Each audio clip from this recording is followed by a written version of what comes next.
Hey everybody, it's Thomas from the Booze and BJJ podcast. It is Sunday, March 6th. I am bored out of my mind. So I decided to review some Detroit Urban Survival Tactics videos, or just Detroit Urban Survival Training. Is it training? Yeah, that's what the T stands for. It's training instead of tactics. I always say tactics, but whatever. I don't know. Every time I watch one of these, it's like watching. It gives me the feeling that I need to claw my eyes out. But anyways, I got a list of them from a friend to see what my opinions were, and I just decided out of boredom to make a video. So let's watch the first one and see what we can see.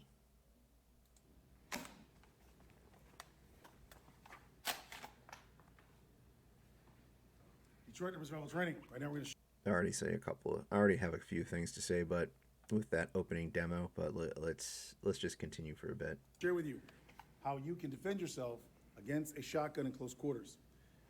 This situation is a person has you held in a hostage situation. The barrel's up, and he's going to shoot if I try to move anything. If I try to grab the gun. So one thing I've noticed about all of these videos is whenever there's a firearm involved, it's always within arm's reach. And having grown up in not grown up, but having lived in D.C. in a not so great part of the city for a number of years, I was witness to at least two or three um, assaults with a firearm, and it usually ended up within arm's reach, but they were pistol whipping the other person. Well, in one of the cases, um, they actually did just keep their pistol trained on the person until she handed over her purse, but they weren't in arms. They weren't this close. You know, the constantly performing these and demonstrating these instances whenever the person is presenting the firearm within arm's length is kind of unrealistic, in my opinion. But just in case somebody does have it within arm's length, I would not. I still wouldn't recommend doing this. But anyways, let's continue. He's going to shoot. All right, real quick. When he pushed the shotgun to the side, that click was a shotgun going off. Now, for demonstration purposes, I understand you can't use a live shotgun. But if this were a live shotgun and let's say it's a 12 gauge, if the shell went off, the concussion at the concussion that would occur in the muzzle blast, the gases that would expel from it, all of that would cause the person at the other end of it, especially if they're that close to flinch. They would be deafened because of the sound, because the sound would deafen them. The sound of the blast itself would deafen them, whether it be temporary or not. Their ears are going to be ringing. They're not going to be able to smoothly do this. He stops. He poses. His uke, I guess you could call it, pulls the trigger. It's not going to go like this at all.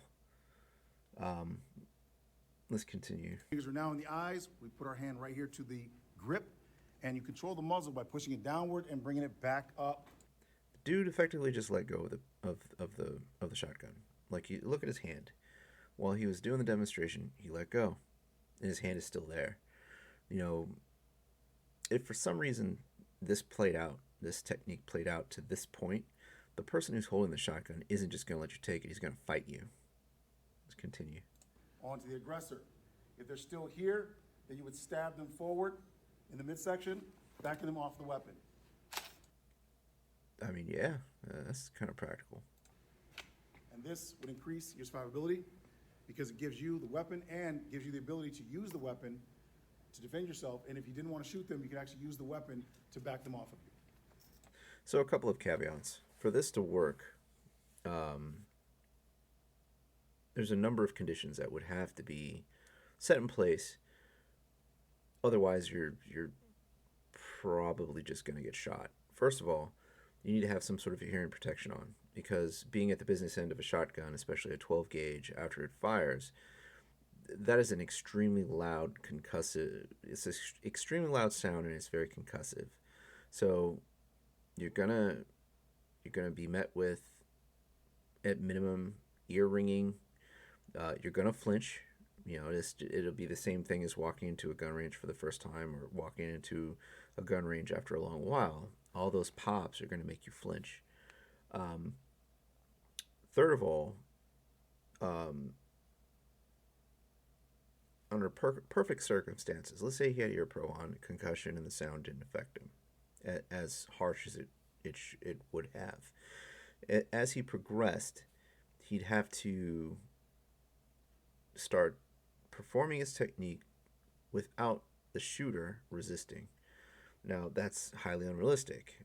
Anybody who has a shotgun and is holding you hostage, if you try to snatch it from them, even after they fired a round at you, they're going to fight you to retain the shotgun, which brings me to another major condition. If somebody has a sling on, whether it be double point or single point, removing the shotgun from them in this manner is not going to work, not at all. So, yeah, this is just a garbage technique.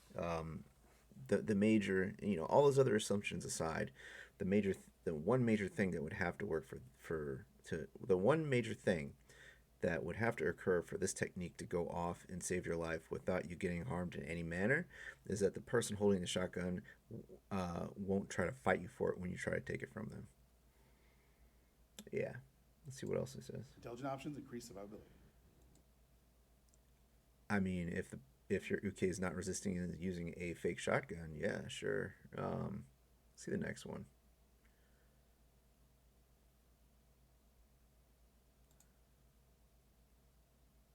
The Lies of Swindler Dale versus Reality.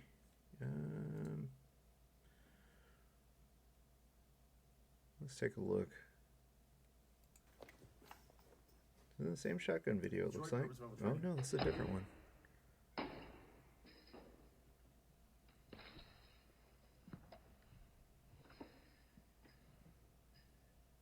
Well, this is a different shotgun disarm video. Flash before my eyes. Oh.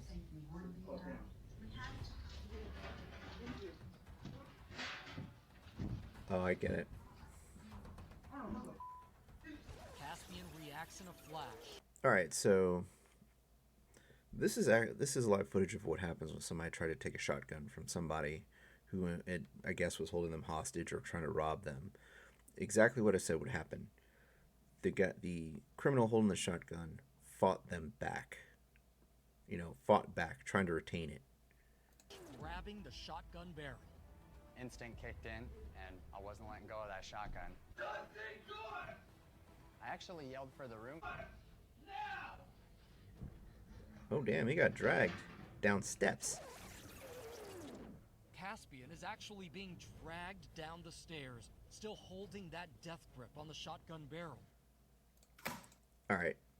So, yeah, there you have it. There's live proof. If somebody has a shotgun or long range firearm trained on you and you try to take it from them, they're going to fight you for it.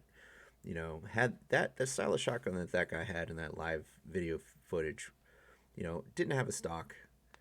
It looked like it was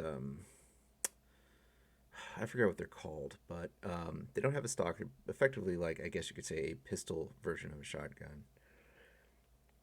If he had a sling on it, that fight would have been extremely short because there would have been no way that guy would have been able to take it from the criminal. But that criminal was just holding onto it for dear life. That's exactly a more realistic occurrence of what would happen versus what D.U.S.T is showing you. All right. Let's... Revolver Gun Disarm. Okay, let's take a look at this. And again, even before playing the video, look how close that is.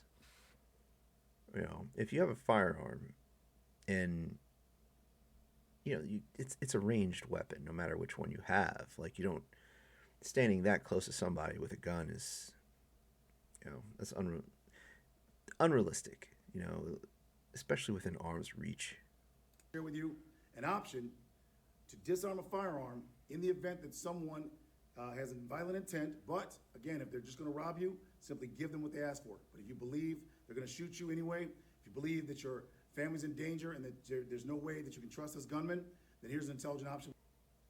No, you never trust somebody who has a gun to your head, or a gun to you anyways. What do you mean, trust the gunman? Which may assist you. All right, we're gonna do that again. And if I move, you're gonna pull the trigger, okay? And you tried to pull the trigger, didn't you? Yeah, I tried. All right, let's try again. One more time, just right from the front. Okay, and then remember this, as long as you grab the cylinder and you grab the hammer at the same time, it won't fire, okay? No. I mean, yeah, mechanically, but what? All right, double action. In double action, I think I'm getting this right. Yeah, when the hammer is up. Actually, I don't even know if that would work. I don't have a revolver, but I do have a double action, single action SIG P226. So holding the trigger, holding the hammer with my thumb. Actually, just to make sure it's clear. I knew it was clear. I checked it before. Dropping the hammer. That actually kind of works, but there's a risk in there. If you miss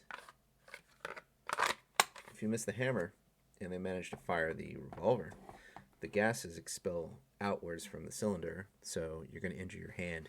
So yeah, that's a huge risk there, a very huge risk.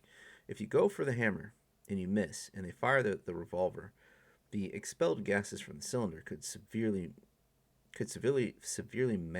not mangle, it could at minimum burn your hand, but it's going to make defending yourself with that hand be very painful at worst, or at best. You know,